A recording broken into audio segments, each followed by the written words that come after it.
Hello, my name is Tanya McIntosh. I'm a piano teacher at Vincent Music, and today we'll be doing a crash course for beginners.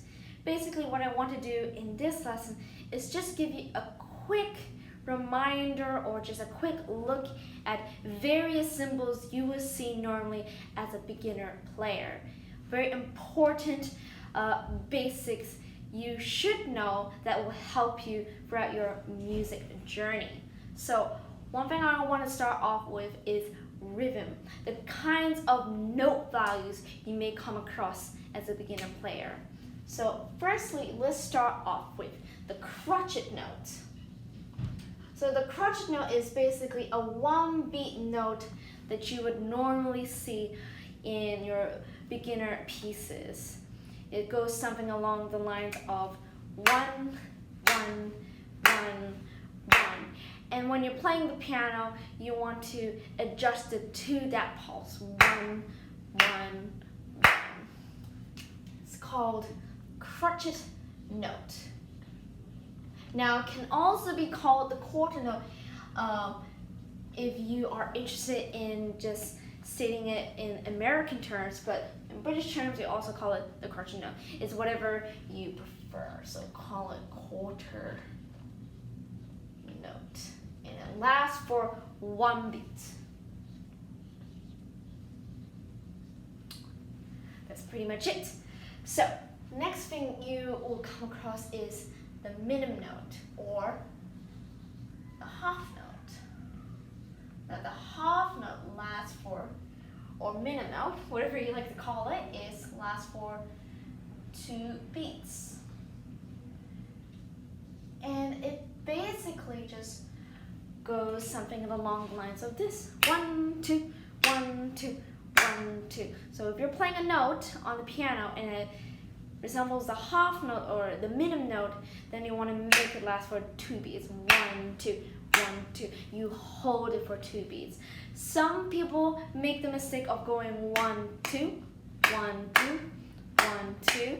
But if you play it like that, it resembles more so the crotchet note. So when you're doing a 2-beat note, it's actually you hold it for the 2 beats, not play it twice.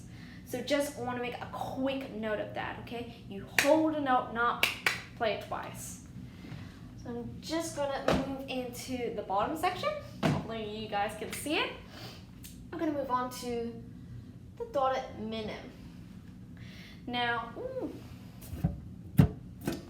sorry guys, I had to make a quick adjustment because you couldn't see the bottom section. A little bit silly of me. I'll just make this dot a little bit more apparent. So it's called the dotted minim, or another phrase you can call it is the dotted half note. It's a little bit of a mouthful, but that's basically what it's called American terminology wise. And it lasts for 3 beats. So you'll be holding the note, not playing it 3 times, holding that note for 3 beats. 1, 2, 3, 1, 2, 3, 1, 2, 3. It's not very good claps, but 1, 2, 3. Yeah.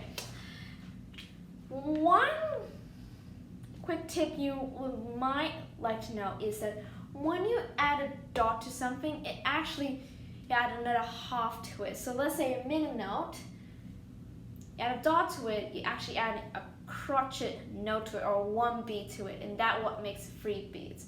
If let's say you had a quaver, which is a half beat, a half note, half of a crotchet note, I hope that makes sense, and you add a dot to it, actually no, wait. If you have a crotchet note and you add a dot to it, the half note will be just, you add a half beat to it, it becomes 1 beat and a half. That's basically the function of a dot. I hope that's interesting fact to you. And then lastly, we have semibreve, or in American terminology, you like to call it the whole note. I actually prefer the whole note. It actually gets your point across a little bit more. The semibreve is all good. And it lasts for 4 beats. hold it for 4 beats. 1, 2, 3, 4, 1, 2, 3, 4. You hold that note for 4 beats. And this is the kind of rhythms you come across in beginner pieces, the kinds of note files you may come across. It's best to get adjusted to learning the terms as well as the function of these notes and memorizing, revising them, so then it will be a lot easier for you when you come across those pieces and it contains all these kind of different notes.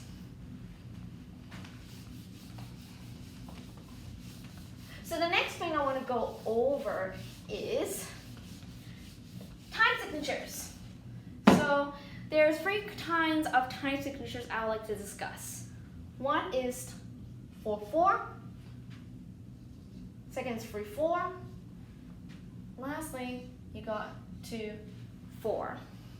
These are the most common time signatures you'll come across. They're called simple time signatures. There are other ones are compound time signatures, but we'll discuss that another time. For now, this is the kind of time signatures you want to get started learning.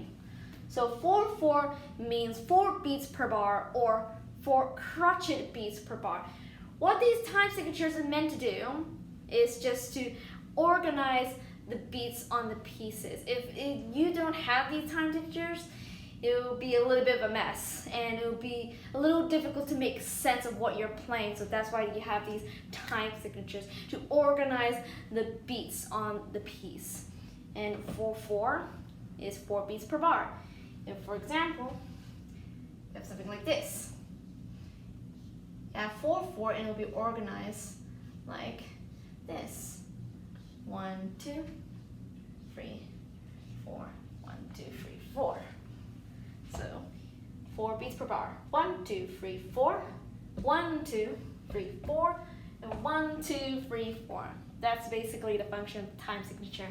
If it was this one, 3/4, it will look something along the lines of this. 3/4 means 3 beats per bar.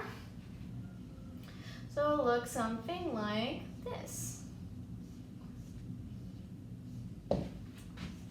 1, 2, 3, 1, 2, 3. 3 beats per bar. Basically just that. And then 2/4, 2 beats per bar, same thing. 1, 2, got a line here. 1, 2, and then 1, 2. 1, 2, bar, 1, 2, bar, 1, 2, bar. Time signatures basically just do that. They organize all the notes, organize the beats and the rhythms, so on and so forth. Now, if you want to get a little bit more nitty-gritty, you can say 4/4 means 4 crotchet beats per bar. 3/4 means 3 crotchet beats per bar. 2/4 means 2 crotchet beats per bar. Now the reason why it's said that way, because if we go to the bottom note, they all contain a 4, and 4 is represents the crotchet note. Now it makes a bit more sense if, let's say, you're naming it as quarter, because quarter, 4, they kind of tie into each other. If you were doing something like 2, 2, if 2 would represent the middle note or the half note, okay, and 2, half of 4, 2 beats, middle note, they kind of relate to each other. So that's one way you can recognize the bottom numbers. Now, for beginner players, you don't necessarily have to immediately recognize what the bottom note, the bottom number refers to, but if you can get started on it, it's actually, really good. You can, get started on building up your knowledge and being prepared for more complex time signatures as you move on. Lastly, I want to go over dynamic markings. Now, dynamic marking is basically symbols that adjust the volume of the piece. The most common ones you come across is F, P, crescendo, and diminuendo. And I'll spell this out so you can get an idea how it's written. Diminuendo. It's a little bit of a mouthful, these words, but for crescendo, diminuendo, what I'm talking about. Oh, and lastly, mezzo forte, or MF as the abbreviation. Now, forte simply means loud, and you just play loud on the piano. The way to do that is just simply put a lot of pressure down the keys, push it really hard down the keys, and you will create a loud sound. And if you see this on the piece, on a bar or midway section of the piece, or just right at the beginning, then you play loud. That's basically it. It's not rocket science to know that. Piano means soft. Now, little tip, some people, when they see that symbol, they're thinking, it's soft, I have to play quiet, so I have to be as quiet as possible on the piano and be very gentle. You don't need to do that, okay? Because you have to take into account that there's other symbols like P, P, P, P, P, P, P, you know, which is much more softer than piano. So keep in mind of that. You don't have to go as soft, okay? And I wouldn't even go as far as to say it doesn't have to necessarily be quiet. Yes, you want to be a little bit quiet and not just smash the keys and produce loud sounds, but you have to be gentle and soft on the keys. Like you're touching a puppy or you're holding a baby, you want to be gentle and soft. But you don't have to necessarily have to be quiet. It's good to be quiet, but the foremost is just having that soft touch to the keys. Crescendo. Crescendo means, in English, gradually become louder. So you start from soft and you build up the volume to loud. Now, sometimes, forewarned, doesn't necessarily be P to F. Sometimes, what they like to do, they can throw in an MF to a fortissimo, which is very loud, as you can see right here. Sometimes they go from a P to an MP, which means piano to mezzo piano, which is moderately soft. It does not necessarily mean you go from soft to loud, okay? But it stays just gradually become louder to a certain volume if the person who wrote the piece indicates it. And diminuendo, gradually softer. So go gradually from loud to soft or any other symbols that it may be using. Mezzo forte just means moderately loud. So think of it as the Three Bears story, you know. Not too loud, not too soft, bang in the middle.